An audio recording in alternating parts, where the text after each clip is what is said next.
आज जो है वैद्युत द्विध्रुव के कारण उत्पन्न वैद्युत क्षेत्र की तीव्रता के बारे में, उसमें पहला टॉपिक है वैद्युत द्विध्रुव की अक्षीय स्थिति में किसी बिंदु पर वैद्युत क्षेत्र की तीव्रता ज्ञात करना। वैद्युत द्विध्रुव की अक्षीय स्थिति के लिए तीव्रता निकालने के लिए सबसे पहले हम एक द्विध्रुव ए बी मान लेते हैं। एक ऐसा द्विध्रुव ए बी जो -q तथा +q आवेश से मिलकर बना है। ये द्विध्रुव ए बी हो गया और इनके बीच की दूरी 2l, अल्प दूरी है 2l। इसकी अक्षीय स्थिति में वैद्युत क्षेत्र की तीव्रता निकालने के लिए इसकी अक्षीय स्थिति में इसके मध्य बिंदु O से r दूरी पर एक बिंदु ले लिया जाए जिस पर हमको वैद्युत क्षेत्र की तीव्रता ज्ञात करनी है। O से r दूरी पर एक बिंदु P है। अब इसकी तीव्रता निकालने के लिए अब दोनों आवेश से अलग अलग तीव्रता निकाली जाएगी। पहले -q आवेश से निकालें, चाहे पहले +q आवेश से निकालें, फिर उसके बाद दोनों आवेशों के कारण जो भी वैद्युत क्षेत्र की तीव्रता प्राप्त होगी उनका परिणामी निकाला जाएगा अध्यारोपण के सिद्धांत से।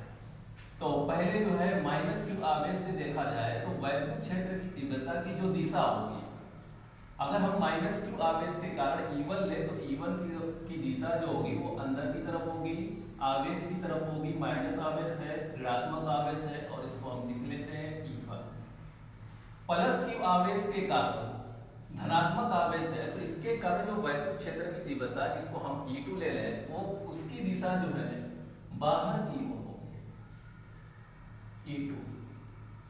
अब वैद्युत क्षेत्र की तीव्रता जो होगी अलग अलग आवेश के कारण, तो उसके लिए हमारे पास एक फार्मूला है E बराबर 1/4 पाई एप्सिलॉन 0 इंटू q/r²। ये निर्वात अथवा वायु के लिए अगर हम ये मान लें कि ये वैद्युत द्विध्रुव जो है किसी ऐसे माध्यम में रखा है जिसका परावैद्युतांक K हो, तब यहाँ पर एप्सिलॉन 0 की जगह एप्सिलॉन 0 के लिए ले लिया जाएगा। अब यहाँ पर एक चीज देखने की है कि सब आवेश तो हमारे पास है, लेकिन जो r दूरी है वह दूरी हमेशा आवेश से लेकर उस बिंदु तक की होती है जिस बिंदु पर हमको वैद्युत क्षेत्र की तीव्रता निकालनी होती है। तो अब यहाँ पर -q आवेश से बिंदु P जिस पर हमको वैद्युत क्षेत्र की तीव्रता ज्ञात करनी है उसकी दूरी हमको निकालना होगा, यानी कि AP बराबर कितना होगा। उसके अलावा +q आवेश से भी हमको वैद्युत क्षेत्र की तीव्रता प्राप्त करनी है तो BP दूरी भी हमको चाहिए। तो AP बराबर r, जो भी दूरी यहाँ पर दी गई है वो बिंदु O से r दूरी पर है बिंदु P, तो AP की वैल्यू जो होगी, AP दूरी होगी r + l, क्योंकि दोनों आवेशों के बीच की दूरी 2l है और O जो है इसका मध्य बिंदु है, तो इसलिए AO जो होगा वो l के बराबर होगा, तो r + l। और दूसरी तरफ देखा जाए जो +q आवेश से दूरी की बात की जा रही है तो उसकी दूरी हो जाएगी r - l। अब इसके बाद हमारा काम जो होगा वो दोनों आवेशों के कारण जो है वैद्युत क्षेत्र की तीव्रता निकालना होगा। तो सबसे पहले हम लोग -q आवेश के कारण वैद्युत क्षेत्र की तीव्रता ज्ञात करते हैं। चाहे तो +q आवेश के कारण निकाला जाए, तो पहले -q आवेश के कारण बिंदु P पर वैद्युत क्षेत्र की तीव्रता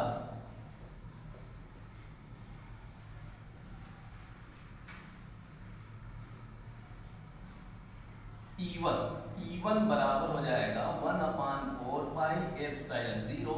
चूंकि हम लोग ये मान ले रहे हैं कि ये द्विध्रुव के परावैद्युतांक वाले माध्यम में रखा है तो इसलिए E0 के एप्सिलॉन 0 के इंटू आवेश q/ दूरी। अब -q से बिंदु P तक की दूरी जो है r + l, तो उसका वर्ग r + l का होल स्क्वायर। अब इसको इक्वेशन 1। हाँ, इसके साथ साथ इसकी दिशा क्या होगी, E1 की दिशा चूंकि -q आवेश के कारण जो बिंदु A पर रखा है और P पर हम निकाल रहे हैं तो इसको हम लिख सकते हैं PA दिशा में।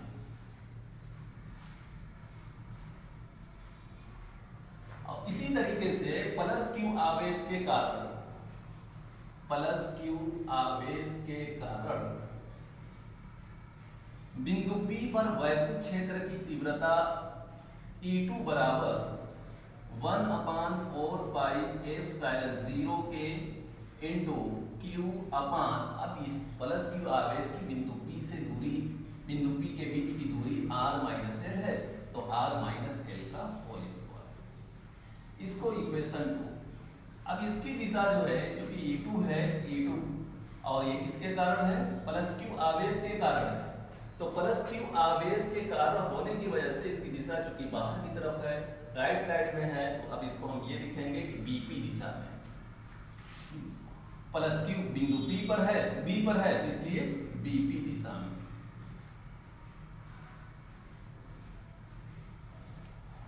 अब हमारा काम जो है रिजल्टेंट इलेक्ट्रिक फील्ड प्राप्त करना, परिणामी वैद्युत क्षेत्र की तीव्रता, यानी कि द्विध्रुव के कारण वैद्युत क्षेत्र की तीव्रता देखनी होगी।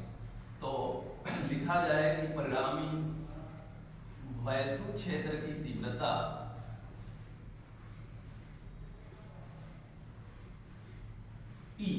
E बराबर, अब यहाँ पर यह भी देखा जा सकता है कि दोनों, चूंकि वैद्युत क्षेत्र की तीव्रता सदिश राशि है और वो दोनों जो है एक दूसरे के विपरीत दिशा में, E1 और E2 दोनों एक दूसरे के विपरीत दिशा में, तो इसका परिणामी दोनों के अंतर के बराबर होगा। अब अंतर प्राप्त करना है तो अंतर निकालने के लिए ये देखा जाए कि किस इक्वेशन से किसको घटाना होगा। तो यहाँ पर किसकी वैल्यू, जिसकी वैल्यू ज्यादा है उसमें से कम वाले को घटा दिया जाए, तो वैल्यू जो है E2 की ज्यादा होगी, तो E2 माइनस E1। अब इसकी दिशा भी यहाँ पर लिख लिया जाए कि जो परिणामी वैद्युत क्षेत्र की तीव्रता होगी उसकी दिशा क्या होगी। तो चूंकि E2 की वैल्यू ज्यादा है तो उसी दिशा में हमको परिणामी भी मिलेगा, तो और इसकी जो दिशा लिखी जाएगी वह द्विध्रुव के मध्य बिंदु से ली जाएगी, यानी कि OP दिशा में हो जाएगा। परिणामी वैद्युत क्षेत्र की तीव्रता OP दिशा में। अब दोनों समीकरण से, समीकरण 1 तथा 2 से E1 तथा E2 का मान रखने पर 1/4 पाई एप्सिलॉन 0 के Q अपान R माइनस L का होल स्क्वायर, और फिर माइनस E1 का मान 1/4 पाई एप्सिलॉन 0 के Q अपान R प्लस L का होल स्क्वायर। अब इसी को हल करना है। हल करने के लिए मैथमेटिकल क्वेश्चन है। अब इसको हल करने के लिए सबसे पहले हमारा काम ये होगा कि जो चीज कॉमन मिल रही है, जो दोनों में वहनिष्ठ है, उसको अलग कर लिया जाए, निकाल लिया जाए, कॉमन कर लिया जाए। तो Q/4 पाई एप्सिलॉन 0 के कॉमन हो जाएगा और ब्रैकेट में 1/r माइनस L का whole square minus 1/r plus L का होल स्क्वायर। अब इसी को हल कर लिया जाए। अब इसको हल करने के लिए सबसे पहले लघुत्तम लिया जाए, Q/4 पाई एप्सिलॉन 0 के R माइनस L का होल स्क्वायर, दूसरे ब्रैकेट में R प्लस L का whole square. R minus L के होल स्क्वायर से भाग देंगे, R प्लस L का होल स्क्वायर बचेगा, और दूसरी तरफ R प्लस L के होल स्क्वायर से भाग देंगे तो R माइनस L का होल स्क्वायर बचेगा।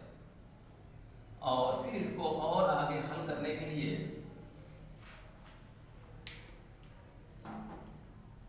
A square minus B square पर भी हम इसको हल कर सकते हैं, या पहले A प्लस B का होल स्क्वायर किया जाए, फिर माइनस A माइनस B का होल स्क्वायर किया जाए। दोनों तरीके से इसको हल किया जा सकता है।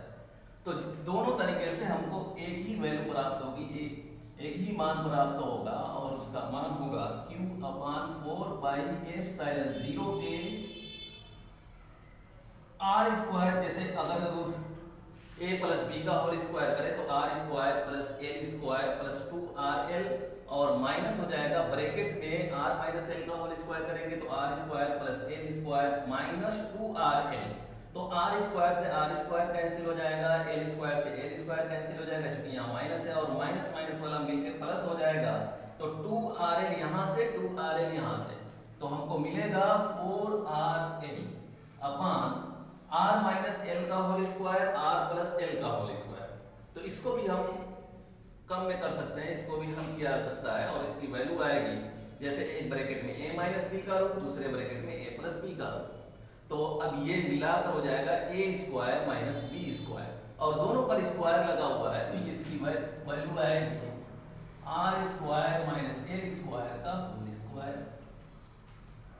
अब इसके बाद थोड़ा सा इसको और हल किया जाए तो ये आएगा 1/4 पाई एप्सिलॉन 0 के, इसको थोड़ा सा जैसे द्विध्रुव आघूर्ण के बारे में पिछले वीडियो में बताए भी थे कि द्विध्रुव आघूर्ण P बराबर 2QL के होता है, तो उस रूप में इसको बदला जाए तो 2 × 2QL × R अपान R square minus L square का होल स्क्वायर।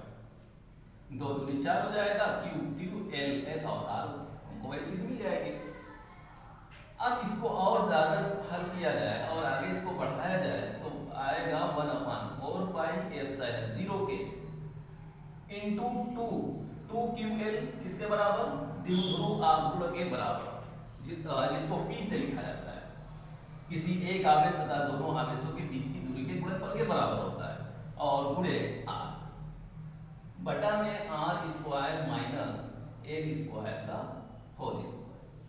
अब यहाँ पर एक चीज ध्यान देना है कि जो दूरी ली गई है द्विध्रुव के मध्य बिंदु से बिंदु P की R, वो द्विध्रुव के दोनों आवेशों के जो बीच की दूरी है वो बहुत अल्प होती है, छुपा होती है।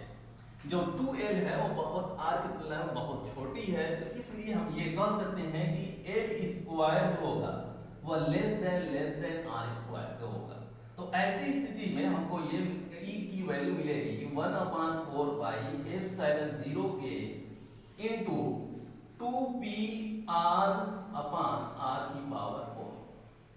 अब एक R से एक R कैंसिल हो जाएगा और हमारे पास जो परिणामी वैद्युत क्षेत्र की तीव्रता होगी E बराबर